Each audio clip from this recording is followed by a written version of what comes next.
of civility from the time that I first started in 2011 to now.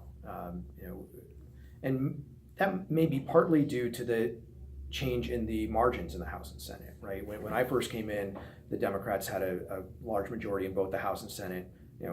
Dan Malloy had just gotten elected to his first term, and the advice that I got, which I thought was good advice, is James, even you're a Democrat, but you need to work with the Republicans to get things done. So, I wasn't taking on some of the more heady issues. I was working on issues like promoting organ donation and working on condo laws in the state of Connecticut. And I worked with Republicans to get these things done, and I thought it was a really useful way to work in the legislature. But as the margins have tightened up, I think you've seen more headbutting, and now we have the tied state Senate, and Marty and Len are the two opposing leaders there. The Democrats have an 80 to 71 slim majority in the House, so tensions are going to be higher. I think a lot of it depends on the personalities. A lot of it depends on the margins. Come January 2019, I tend to think that it's probably going to be fairly similar in terms of closeness. We might have a 1 or 2 vote swing in the state Senate. I see maybe a couple vote swing in the House. I think it's largely going to stay about the same. And I'd like to. I'm an optimist. I'd like to think that things might settle down a little bit, and we could have a more civil conversation.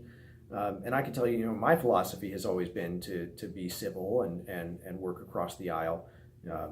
In my position, I'm a deputy majority leader right now. I chair the screening committee for the House Majority Leader, and I have a Republican counterpart that I work very well with. We don't always agree on issues. Who is that? Vin Candelora. Okay. And we don't always agree on issues, but I consider him a friend. I work well with him, and we're able to talk about issues, find common ground, and then build from there. And my philosophy is always, that's how you do things. You bring people to the table, find what you agree on. You're not going to agree on everything, and then work from there.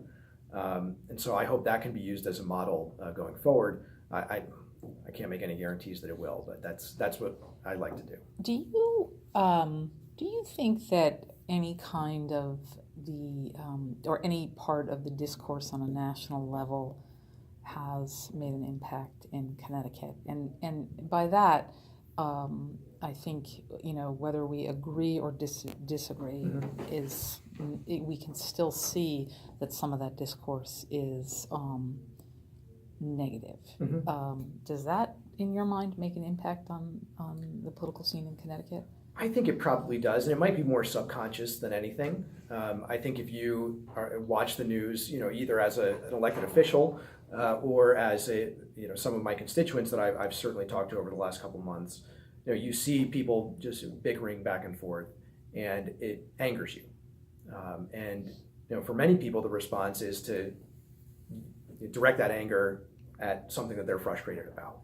And for an elected official, that might be, a policy that they're trying to get passed, where they're seeing opposition from the other party or from, a stakeholder or whoever. And for constituents, certainly the folks I've talked to, it's, we're frustrated at the lack of economic growth that we've seen in the state. We're frustrated by a lot of things. I'm going to direct that anger out on the people who are in office. So I think it's probably more subconscious than anything, but I wouldn't doubt that there's some relation. And my phone ran out of space.